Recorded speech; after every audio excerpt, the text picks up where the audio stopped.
નમસ્કાર વિદ્યાર્થી મિત્રો, તપોવન સાયન્સ એકેડેમીમાં આપનું હાર્દિક સ્વાગત છે। વિદ્યાર્થી મિત્રો, આજે આપણે ધોરણ 11 ની અંદર સબ્જેક્ટ બાયોલોજીમાં ચેપ્ટર 17 માં નવા ટોપિક વિશે અભ્યાસ કરીશું। તો આજનો આપણો ટોપિક છે વાયુઓનું વહન। તો થોડું આપણે લાસ્ટ લેક્ચરમાં શું જોઈ ગયા હતા? તો લાસ્ટ લેક્ચરમાં આપણો ટોપિક હતો વાયુઓની આપલે। વાયુઓની આપલે એટલે કે શ્વસન સપાટી પર વાયુ અને રુધિર વચ્ચે વાયુઓની આપલે કઈ રીતે થાય છે, તેમજ વાયુઓને આપલે એટલે કે CO2 અને O2 ની જે આપલે થાય છે તો એ આપલે દબાણ અથવા તો સાંદ્રતા ઢોળાંશ આધારિત સાદા પ્રસરણ દ્વારા થાય છે। તો આપણે જોઈ ગયા જુદા જુદા સ્તરે, જેમ કે વાતાવરણમાં ઓક્સિજનનું આંશિક દબાણ, વાયુ કોષ્ટમાં ઓક્સિજન અને CO2 નું આંશિક દબાણ કેટલું છે, તો એ બધા આંકડા જે છે તમારે 1 માર્ક માટે યાદ રાખવાના છે। તો તેમજ કઈ રીતે વહન થાય છે તે પણ આપણે જોઈ ગયા। તો હવે આપણે વાયુઓના વહન વિશે ચર્ચા કરીશું। તો વાયુઓનું વહન હવે તમને ખબર જ છે, શ્વાસોશ્વાસની જે પ્રક્રિયા છે, તો શ્વાસોશ્વાસની પ્રક્રિયા મુખ્યત્વે કયા બે વાયુઓ ભાગ ભજવે છે? તો O2 અને CO2। તો આ બે મુખ્ય વાયુ છે। O2 જે શ્વાસ દ્વારા શરીરની અંદર પ્રવેશે છે અને CO2 કે જે ઉચ્છ્વાસ દ્વારા શરીરની બહાર ફેંકાય છે। તો આવી રીતે O2 અને CO2 ના વહન માટે જો કોઈ માધ્યમ હોય તો એ માધ્યમ છે રુધિર, બરાબર। O2 અને CO2 ના વહન માટે જે જરૂરી માધ્યમ કયું છે? તો એ જરૂરી માધ્યમ છે રુધિર। તો આવી રીતે રુધિર છે, તો રુધિર દ્વારા O2 નું વહન થાય છે અને CO2 જે છે તો CO2 નું શરીરમાંથી વહન કરીને વાયુકોષ્ઠ સુધી લાવે છે અને વાયુકોષ્ઠમાંથી CO2 જે છે તે વાતાવરણમાં ઉચ્છ્વાસ દ્વારા બહાર નીકળે છે। હવે રુધિર છે તો લગભગ રુધિર દ્વારા O2 નું વહન જે છે તે 2 માર્ગ દ્વારા થાય છે। ધેટ મીન્સ કે આપણે વાત કરીએ ઓક્સિજન વિશે, તો ઓક્સિજનનું જે વહન છે તો ઓક્સિજનનું વહન 97%, બરાબર। ઓક્સિજનના વહન વિશે વાત કરીએ તો 97% ઓક્સિજનનું જે વહન છે તે રુધિરમાંના રક્તકણ દ્વારા થાય છે, બરાબર। શેના દ્વારા થશે? તો રુધિરમાંના રક્તકણ એટલે યાદ રાખજો તો રેડ બ્લડ સેલ્સ એટલે કે RBCs। અને બાકીના જે 3% બચ્યા, તો 3% O2 નું જે વહન છે તે રુધિર રસ દ્વારા દ્રાવ્ય અવસ્થામાં થાય છે, બરાબર। તો 97% યાદ રાખવાનું ઓક્સિજનનું વહન રક્તકણ દ્વારા થશે અને 3% ઓક્સિજનનું વહન જે છે તો ઓક્સિજન શું થશે? રુધિર રસમાં દ્રાવ્ય થશે અને એ સ્વરૂપે વહન શરીરમાં થશે। તો પહેલા આપણે ઓક્સિજન વિશે જ વાત કરીએ, ત્યાર પછી આપણે CO2 વિશે વાત કરીશું। તો એક્સ્ટ્રા માહિતી થોડી તમને આપી દઉં તો રક્તકણ છે, તો રક્તકણોમાં શ્વસન રંજક જોવા મળે છે। તો એ શ્વસન રંજક કયો હોય છે? તો રક્તકણ છે, તો રક્તકણોમાં શ્વસન રંજક તરીકે હિમોગ્લોબિન આવેલું હોય છે। શું આવેલું હોય છે? તો હિમોગ્લોબિન આવેલું હોય છે। હવે આ જે હિમોગ્લોબિન છે તો એ હિમોગ્લોબિન ઓક્સિજનના વહન માટે જવાબદાર છે। શેના વહન માટે? તો ઓક્સિજનના વહન માટે જવાબદાર છે। તો આવી રીતે દરેક રક્તકણ એટલે કે દરેક રક્તકણ લગભગ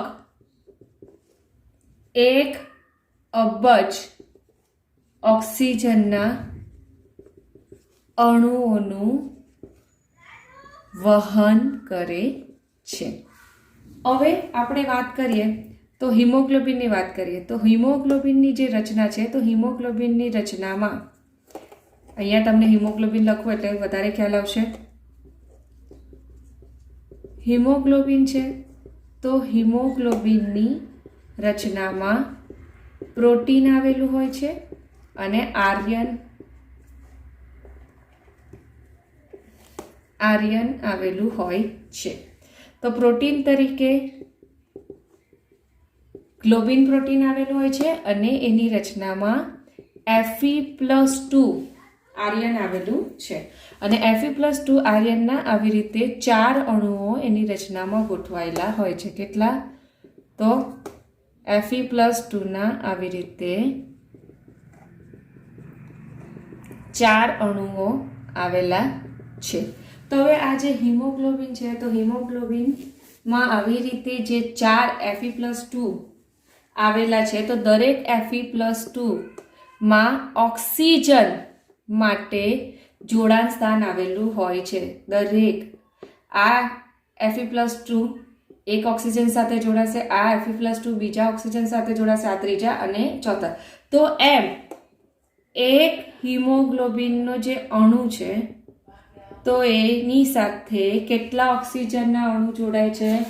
તો એની સાથે ટોટલ 4 ઓક્સિજનના અણુ જોડાય છે. તો એવી રીતે બી કહી શકાય કે એક હિમોગ્લોબિન જે છે તે 4 ઓક્સિજનના અણુનું વહન કરે છે. તો કેવી રીતે વહન કરશે તમને ખ્યાલ આવી ગયો હશે કે હિમોગ્લોબિનમાં આવી રીતે 4 Fe+2 આવેલા હોય છે અને દરેક Fe+2 પાસે ઓક્સિજનનું જોડાણ સ્થાન આવેલું હોય છે. તો એવી રીતે એક હિમોગ્લોબિનનો અણુ જે છે તે 4 ઓક્સિજનના અણુનું વહન કરે છે.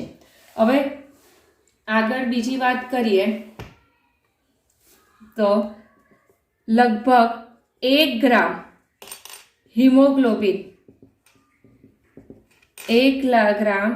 હિમોગ્લોબિન જે છે તે 1.34 ml ઓક્સિજનનું વહન કરે છે. અને બીજી એક્સ્ટ્રા માહિતી છે કે 100 ml રુધિરમાં એપ્રોક્સિમેટલી 15 ગ્રામ જેટલો હિમોગ્લોબિન હોય છે. એમ જોવા જાય તો મેલ એટલે કે પુરુષ, તો સામાન્ય રીતે પુરુષમાં હિમોગ્લોબિનની માત્રા વધારે હોય છે એઝ કમ્પેર ટુ સ્ત્રી. સ્ત્રીમાં એપ્રોક્સિમેટલી 10 થી 12 ગ્રામ જેટલું હોય છે, પણ એવરેજ કેટલું? અહીંયા એવરેજ લઈ લેવાનું કે 100 ml રુધિરમાં 15 ગ્રામ જેટલા હિમોગ્લોબિન આવેલું હોય છે. તો અંદાજિત આપણે વાત કરીએ તો 100 ml રુધિર અંદાજિત 20 ml ઓક્સિજનનું વહન કરે છે. આ તમારે બધા આંકડાઓ ખાસ યાદ રાખવાના, નીટ માટે પણ ઇમ્પોર્ટન્ટ છે. તો 1 ગ્રામ હિમોગ્લોબિન છે તે 1.34 ml ઓક્સિજનનું વહન કરે છે. એવી રીતે 100 ml રુધિરમાં કેટલા ગ્રામ હિમોગ્લોબિન આવેલો હોય તો એપ્રોક્સિમેટલી એટલે કે અંદાજિત 15 ગ્રામ જેટલા હિમોગ્લોબિન આવેલું છે. 100 ml રુધિર અંદાજિત 20 ml ઓક્સિજનનું વહન કરશે. તો કેવી રીતે 20 ml ઓક્સિજનનું વહન કરશે તે તમને કહું છું. જો અહીંયા શું કીધેલું છે, 1 ગ્રામ હિમોગ્લોબિન 1.34 નું વહન કરે છે. તો તમને અહીંયા બતાવ કે 1 ગ્રામ હિમોગ્લોબિન છે તે કેટલા? તો 1.34 ml ઓક્સિજનનું વહન કરશે. તો અહીંયા કેટલા એવરેજ આપેલા છે? તો 15 ગ્રામ. તો 15 ગ્રામ હિમોગ્લોબિન કેટલા ઓક્સિજનનું વહન કરશે? તો 15 ગુણ્યા તમે 1.34 કરો તો એવરેજ 20.1 ml આવશે. તો અહીંયા થઈ ગયું. તો 100 ml રુધિર છે તો એમાં 15 ગ્રામ હિમોગ્લોબિન આવેલું છે. તો એ 15 ગ્રામ હિમોગ્લોબિન અંદાજિત કેટલું? તો 20 ml. તો આવી ગયો ને આંકડો નજીક. તો 20.1 ml ઓક્સિજનનું વહન કરે છે. તો આ તમારે એક્સ્ટ્રા માહિતી જે છે તે તમારી બુકમાં લખી દેવાની. હવે આગળ વાત કરીએ તો હિમોગ્લોબિન છે ને, તો હિમોગ્લોબિનનો અણુ જે છે તે ઓક્સિજન સાથે જોડાય છે અને ઓક્સિજન સાથે જોડાઈને HbO2 બનાવે છે. તો આ જે HbO2 છે તેને કહેવાય ઓક્સી હિમોગ્લોબિન. તો આવી રીતે હિમોગ્લોબિન જે છે તો હિમોગ્લોબિન ઓક્સિજન સાથે જોડાઈને ઓક્સી હિમોગ્લોબિન બનાવે છે. શું બનાવે છે? તો ઓક્સી હિમોગ્લોબિન બનાવે છે. અને આ જે ઓક્સિજન છે તો ઓક્સિજનનું જે હિમોગ્લોબિન સાથે જોડાણ થાય છે ને તે ઓક્સિજનનું જે આંશિક દબાણ છે તેના આધારે થાય છે. જો ઓક્સિજનનું આંશિક દબાણ વધારે હશે તો એ ઝડપથી હિમોગ્લોબિન સાથે જોડાય છે. તો આ વસ્તુ તમારે ધ્યાન રાખવાનું કે ઓક્સિજનનું હિમોગ્લોબિન સાથેનું જોડાણ છે તે ઓક્સિજનના આંશિક દબાણ પર આધાર રાખે છે. તેમજ આ ઓક્સિજનના આંશિક દબાણ પર તો આધાર રાખે છે, બરાબર. ઇવન ઓક્સિજનનું જે જોડાણ થાય છે તેના પર અન્ય પરિબળો પર અસર કરે છે. તો કયા પરિબળો અસર કરશે? તો અન્ય જે પરિબળો અસર કરશે તો એ પરિબળો છે H+ની સાંદ્રતા અને તાપમાન. તો આ H+ની સાંદ્રતા અને તાપમાન જે છે તે ઓક્સિજનનું હિમોગ્લોબિન સાથેના જોડાણ પર અસર કરતા પરિબળ છે. કેમ ખબર? એનું રીઝન એ છે કે જો H+ની સાંદ્રતા વધુ હોય ને તો શું થશે? હિમોગ્લોબિન જે છે તે શેની સાથે જોડાશે? તો હિમોગ્લોબિન જે છે તે CO2 સાથે જોડાશે. અને જો H+ની સાંદ્રતા ઓછી હશે તો શું થશે? હિમોગ્લોબિન ઓક્સિજન સાથે જોડાય છે. તો આવી રીતે H+ની સાંદ્રતા એ ઓક્સિજનનું હિમોગ્લોબિન સાથેના જોડાણ પર અસર કરતું પરિબળ છે. એવી રીતે સેમ જો તાપમાન નીચું હશે તો ઓક્સિજન હિમોગ્લોબિન સાથે સરળતાથી જોડાઈ જશે. અને જો તાપમાન ઊંચું હોય અને H+ની સાંદ્રતા પણ ઊંચી હોય તો શું થશે? તો CO2નું પ્રમાણ વધારે જોવા મળશે. તો આવી રીતે H+ની સાંદ્રતા અને તાપમાન શું થશે? ને પ્લસ CO2નું આંશિક દબાણ. તો આ બધા વસ્તુ જે છે તે ઓક્સિજનનું હિમોગ્લોબિન સાથેના જોડાણમાં ખલેલ પહોંચાડી શકે છે. ચાલો ત્યારે હવે આગળ જોઈએ કે જો વાયુકોષની વાત કરીએ તો વાયુકોષમાં ઓક્સિજનનું આંશિક દબાણ કેવું હોય? વધારે હોય. અને કાર્બન ડાયોક્સાઇડનું આંશિક દબાણ કેવું હોય? નીચું હોય. તેમજ H+ની સાંદ્રતા કેવી હોય? ઓછી હોય. અને તાપમાન પણ કેવું હોય? તો તાપમાન પણ નીચું હોય. તો શું થશે કે જ્યારે પણ વાયુકોષ છે તો વાયુકોષમાં ઓક્સિજનનું આંશિક દબાણ વધારે હશે. તેમજ આ બધાનું પ્રમાણ કેવું હોય? ઓછું હોય. તો શું થશે? હિમોગ્લોબિન સાથે ઓક્સિજન સરળતાથી જોડાઈ જશે. એટલે કે શું થશે કે ઓક્સી હિમોગ્લોબિન બનાવવા માટે આ સાનુકૂલિત વાતાવરણ છે, બરાબર. સાનુકૂલિત અવસ્થા છે. તો જ્યારે પણ આ આંશિક દબાણ વધારે હોય તો આ બધાનું દબાણ કેવું હોવું જોઈએ? તો ઓછું હોવું જોઈએ. હવે જ્યારે પણ આનું દબાણ વધારે હશે, CO2નું દબાણ ઓછું હશે, આંશિક દબાણ ઓછું હોય, H+ની સાંદ્રતા ઓછી હોય અને તાપમાન નીચું હોય તો યાદ રાખજો રુધિરમાં રહેલો જે હિમોગ્લોબિન છે ને તે હિમોગ્લોબિન ઓક્સિજન સાથે જોડાશે અને જોડાઈને ઓક્સી હિમોગ્લોબિન બનાવશે. અને પેશીઓમાં તમને ખબર જ છે સતત રાસાયણિક પ્રક્રિયાઓ ચાલતી જ હોય છે. તો પેશીઓમાં આવી રીતે સતત રાસાયણિક પ્રક્રિયાઓ ચાલતી હોય છે. તો શું થશે? એવી પરિસ્થિતિમાં પેશીઓમાં શું હોય? તો પેશીઓમાં કેવું હશે કે જ્યારે પણ ઓક્સિજનનું આંશિક દબાણ ઓછું હોય ઓક્સિજનનું આંશિક દબાણ કેવું હોય? ઓછું હોય. એની સામે કાર્બન ડાયોક્સાઇડનું આંશિક દબાણ વધારે હોય. તેમજ H+ની સાંદ્રતા જે છે, તો H+ની સાંદ્રતા કેવી હોય? તો ઊંચી હોય. તેમજ તાપમાન જ્યારે પણ ઊંચું હોય ને ત્યારે શું થશે ખબર? ત્યારે ઓક્સી હિમોગ્લોબિનનું વિયોજન થાય છે. ઓક્સી હિમોગ્લોબિનનું વિયોજન થાય એટલે શું થશે કે આ HbO2 છે ને તેમાંથી હિમોગ્લોબિન સાથે જે જોડાયેલો ઓક્સિજન છે તે શું થાય છે? છૂટો પડે છે અને છૂટો પડીને પછી પેશીમાં પ્રવેશે છે. બરાબર? તો આ ખાસ યાદ રાખવાનું કે પેશીઓમાં જ્યારે પણ ઓક્સિજનનું આંશિક દબાણ ઓછું થાય ને તો એની સામે CO2નું આંશિક દબાણ વધારે હોય.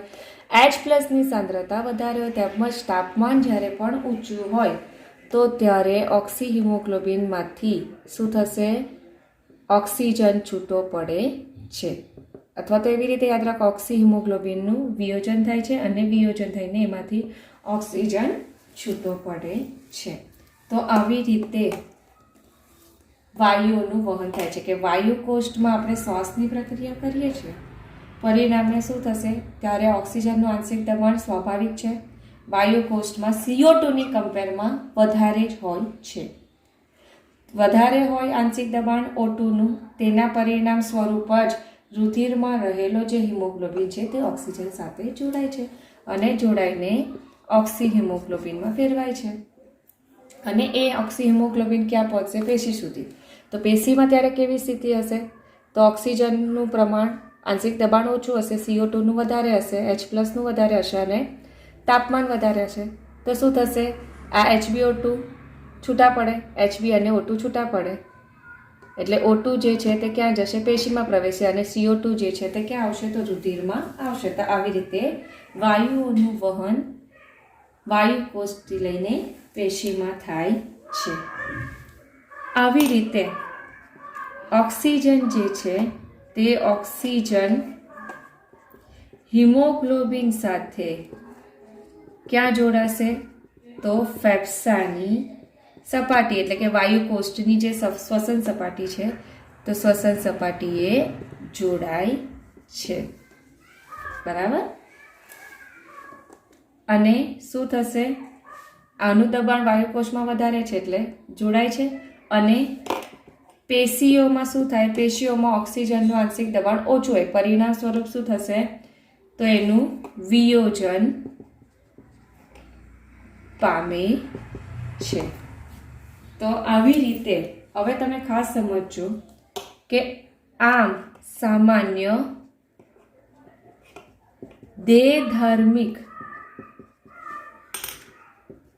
પરિસ્થિતિમાં દર 100 ml ઓક્સિજનયુક્ત રુધિર આશરે 5 ml ઓક્સિજન પેશીઓને પહોંચાડે છે. હવે તમને કહું આ 5 ml કેવી રીતે? એટલે એવરેજ 25%. જો યાદ રાખજો, આપણે આગળ જોયું તેમ કે 100 ml જે રુધિર છે તો એ રુધિરમાં એવરેજ 15 ગ્રામ હિમોગ્લોબિન હોય અને એ 15 ગ્રામ હિમોગ્લોબિન છે તે એપ્રોક્સિમેટલી 20 ml જેટલા ઓક્સિજનનું શું કરે છે? તો 20 ml જેટલા ઓક્સિજનનું વહન કરે છે. પરંતુ આ જે 20 ml છે ને તો એ 20 ml માંથી ફક્ત કેટલું ખબર? 25% જેટલું જ ઓક્સિજન જે છે તે પેશીઓમાં જાય છે. આ ધ્યાન રાખવાનું.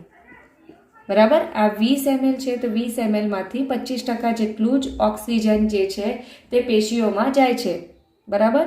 કારણ કે એનું રીઝન છે તમને ખબર છે, આપણે ગઈકાલે પણ જોયું કે ઓક્સિજન વિહીન રુધિર ઓક્સિજન વિહીન રુધિરમાં પણ ઓક્સિજન તો હોય જ છે. એવું થોડી છે કે ઓક્સિજન વિહીન રુધિર છે તો એમાં ઓક્સિજન જોવા જ ન મળે, એમાં પણ ઓક્સિજન તો હોય જ છે.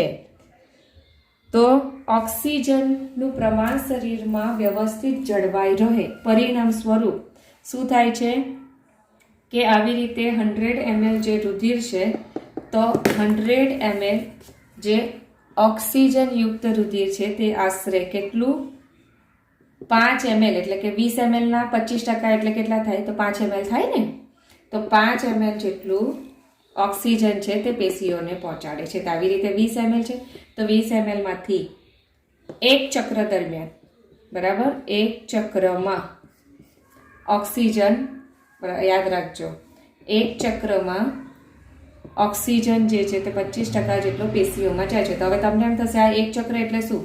એક ચક્ર એટલે કે હૃદય વાયુકોષ્ઠ છે તો વાયુકોષ્ઠમાંથી રુધિરનું વહન થઈને હૃદયમાંથી શરીરના ભાગોમાંથી લઈને પાછું રુધિર હૃદયમાં આવે તો એને શું કહેવાય? એક ચક્ર કહેવામાં આવે છે. તો આવી રીતે કમ્પ્લીટ જ્યારે એક ચક્ર થાય છે, ગઈકાલે આપણે જોઈ ગયા ને. ચાલો, તો આ જે કમ્પ્લીટ એક ચક્ર થાય છે તો કમ્પ્લીટ એક ચક્રમાં દરમિયાન 25% જેટલું જ ઓક્સિજન જે છે તે ક્યાં જશે તો અહીંયા આવેલી પેશીઓમાં જાય છે. તો આવી રીતે ઓક્સિજનનું વહન રુધિર દ્વારા થાય છે. ચાલો ત્યારે હવે આપણે વાત કરીએ વિયોજન વક્ર વિશે. બરાબર, શેના વિશે વાત કરીએ? તમારા ચોપડીમાં આપેલું જ છે, વિયોજન વક્ર. વિયોજન વક્ર એટલે શું કહેવાય કે હવે આપણે સમજીએ, ગ્રાફ દ્વારા સમજીએ કે વિયોજન વક્રમાં એટલે કે શું કહેવાય કે હિમોગ્લોબિનની ઓક્સિજન સાથેની સંતૃપ્ત ટકાવારીને PO2 એટલે કે પાર્શિયલ આંશિક દબાણ ઓક્સિજનની સામે આલેખિત કરતા સિગ્મોઇડ વક્ર મળે છે. તો આ જે સિગ્મોઇડ વક્ર મળે છે તેને શું કહેવામાં આવે? તો એ સિગ્મોઇડ વક્રને ઓક્સિજનનો વિયોજન ચક્ર કહેવામાં આવે છે. તો અહીંયા શું લખેલું છે? તો અહીંયા લખેલું છે ઓક્સિજનની હિમોગ્લોબિનની ઓક્સિજન સાથેની ટકાવારી. તો અહીંયા લખીશું બરાબર. અહીંયા આપણે શોર્ટકટમાં લખીએ તો ઓક્સિજનની હિમોગ્લોબિન અથવા તો ચાલો ઓક્સિજનની સાથે હિમોગ્લોબિનની સંતૃપ્તતાની ટકાવારી. તો ઓક્સિજનની સાથે હિમોગ્લોબિનની સંતૃપ્તતાની ટકાવારી એટલે કે બ્લડમાં રહેલા જે ઓક્સિજન છે, તો જો બધા જ બ્લડમાં રહેલા જે હિમોગ્લોબિન છે તો એ હિમોગ્લોબિન સાથે બધા જ ઓક્સિજન જોડાયેલા હોય, પછી એક પણ હિમોગ્લોબિન એવો જોવા નથી મળતો કે જે O2 સાથે જોડાઈ શકે. તો એને શું કહેવાય? સંતૃપ્તતા કહેવાય. બરાબર, કે હિમોગ્લોબિન જેટલા રક્તકણમાં રહેલા છે તે બધા જ જો ઓક્સિજન સાથે જોડાઈ જાય પછી એક પણ જો હિમોગ્લોબિન સાથે ઓક્સિજન જોડાઈ શકે નહીં તો એને શું કહેવાય? સંતૃપ્તતા કહેવાય છે. પાછું કહું છું, સંતૃપ્તતા એટલે શું કહેવાય કે હિમોગ્લોબિન જે છે તો એ હિમોગ્લોબિનના અણુ સાથે બધા જ ઓક્સિજન જોડાઈ જાય, પછી એક પણ હિમોગ્લોબિન એવો ફ્રી મળતો નથી કે જે ઓક્સિજન સાથે જોડાઈ શકે. તો એને શું કહેવાય? સંતૃપ્તતા કહેવામાં આવે છે. તો એની સામે કયું કહેવામાં આવે? તો અહીંયા લખીશું ઓક્સિજનનું આંશિક દબાણ. તો અહીંયા ઓક્સિજનનું આંશિક દબાણ તમને ખબર જ હશે, એમાં આવે તો mmHgમાં આવે છે. તો શું લખેલું છે? અહીંયા તમને દબાણ આપેલું છે, 0 થી સ્ટાર્ટ કરીએ 20, 40, 60, 80, 100 એ રીતે તમને દબાણ આપેલું છે. અને અહીંયા ટકાવારી કે 20% જોડાય, 40%, બરાબર, 40% હિમોગ્લોબિન ઓક્સિજન સાથે જોડાય છે, 80% જોડાય છે અને 100% હિમોગ્લોબિન જે છે તે ઓક્સિજન સાથે જોડાઈ ગયા. તો શું થશે ખબર વિદ્યાર્થી મિત્રો, કે જેમ જેમ ઓક્સિજનનું આંશિક દબાણ વધે છે ને તેમ તેમ શું થશે, વધુમાં વધુ હિમોગ્લોબિન ઓક્સિજન સાથે જોડાઈ જશે. પછી એક ટાઈમ એવો આવશે કે બધા જ હિમોગ્લોબિનના અણુ સાથે બરાબર ઓલમોસ્ટ જેટલા અવેલેબલ હોય તો એ બધા સાથે ઓક્સિજન જોડાઈ જાય. પછી શું થશે, એક ટાઈમ એવો આવશે કે હિમોગ્લોબિન બધા જ જેટલા અવેલેબલ હતા હિમોગ્લોબિન એ બધા જ ઓક્સિજન સાથે જોડાઈ ગયા. પછી આનાથી વધારે હવે હિમોગ્લોબિન સાથે ઓક્સિજનના અણુ જોડાઈ શકશે નહીં. તો જોડાઈ શકશે નહીં એટલે પરિણામે શું થાય, ગ્રાફ આવો સીધો થઈ જાય છે. તો આવી રીતે એસ આકારનો જે ગ્રાફ મળે છે ને પરિણામે શું કહેવાય, તો એને સિગ્મોઇડ વક્ર કહેવામાં આવે છે. આવી રીતે એસ આકારનો ગ્રાફ મળે તેને શું કહેવાય, સિગ્મોઇડ વક્ર કહેવામાં આવે છે. જો અહીંયા શું થાય, 100% હિમોગ્લોબિન જે છે તે ઓક્સિજન સાથે જોડાઈ ગયા. અહીંયા 100% ટકાવારી આવી ગઈ ને, સંતૃપ્ત થઈ ગયા બધા હિમોગ્લોબિન, એટલે બધા હિમોગ્લોબિન જે છે તે ઓક્સિજન સાથે જોડાઈ ગયા. હવે આનાથી વધારે હિમોગ્લોબિન રક્તકણમાં જોવા નથી મળતા, રુધિરમાં જોવા નથી મળતા કે ઓક્સિજન સાથે જોડાઈ શકે. એટલે કે અહીંયા લિમિટ આવી ગઈ કે હવે હિમોગ્લોબિન સંતૃપ્ત થઈ ગયા. હવે એમ કહેશે બસ ભાઈ હવે આનાથી વધારે ઓક્સિજન સાથે હું જોડાઈ શકીશ નહીં. તો શું થાય, આ વિયોજન વક્ર એટલે શું કહેવાય, કે જ્યારે પણ હિમોગ્લોબિનની ઓક્સિજન સાથેની આપણે ટકાવારી દર્શાવીએ જેના વિરુદ્ધ, તો ઓક્સિજનના આંશિક દબાણ વિરુદ્ધ આપણે દર્શાવીએ તો શું જોવા મળે છે કે જેમ જેમ આંશિક દબાણ વધે છે ઓક્સિજનનું તેમ તેમ હિમોગ્લોબિન સાથે ઓક્સિજન જોડાય છે. પણ એક ટાઈમ એવો આવશે કે આંશિક દબાણ ભલે વધે પણ હિમોગ્લોબિન કોઈ ફ્રી જ નથી, તો પછી ઓક્સિજન સાથે જોડાશે કેમ, કારણ કે બધા હિમોગ્લોબિન જે છે તે ઓલમોસ્ટ હિમોગ્લોબિન જે છે તે ઓક્સિજન સાથે જોડાઈ ગયા. તો આવી રીતે સિગ્મોઇડ વક્ર જોવા મળે છે. અને તમને કીધું તેમ કે આ જે વક્ર છે બરાબર, એટલે કે હિમોગ્લોબિનનું ઓક્સિજન સાથેનું જે જોડાણ છે તે જોડાણ પર અસર કરતા પરિબળો બીજા કયા છે, CO2 છે, H+ની સાંદ્રતા છે અને તાપમાન. બરાબર, તો આ બધામાં ઇન કેસ ફેરફાર થાય તો આ ગ્રાફમાં પણ તમને ફેરફાર જોવા મળે. બરાબર, તો આ ગ્રાફના ફેરફાર તમને જોવા મળશે. તો આ થઈ ગયો તમારા વિયોજન વક્ર. હવે આપણા રક્તકણ સાથે હિમોગ્લોબિન જોડાય છે ને, તો હિમોગ્લોબિનની હાજરીના પરિણામ સ્વરૂપ આપણું જે બ્લડ છે તે કેવું જોવા મળશે, તો રેડ કલરનું જોવા મળે છે. તો અહીંયા તમારો ઓક્સિજન જે છે તો ઓક્સિજનના વહનનો ટોપિક પૂરો થાય છે. તો એક્ઝામમાં તમને પ્રશ્ન એ રીતે પણ પૂછાઈ શકે કે ઓક્સિજનનું વિયોજન વક્ર સમજાવો અને તે દ્વારા ઓક્સિજનના વહનના જરૂરી પરિબળો સમજાવો. ક્યાં તો પછી સિમ્પલી પૂછાય કે ઓક્સિજનનું વહન સમજાવો. તો આ જે પ્રશ્ન છે તો આ પ્રશ્ન 3 કાં તો 4 માર્કમાં પૂછાઈ શકે. તો એ રીતના તમારે લખવાનું રહેશે. તો હોપ તમને બધી વસ્તુ સમજ પડી ગઈ હશે. જેટલી વસ્તુ એક્સ્ટ્રા કીધેલી છે તેટલી વસ્તુ તમારે તમારી બુકમાં લખી દેવાની, જેથી કરીને આખા વર્ષ દરમિયાન તમને યાદ રહે. Thank you.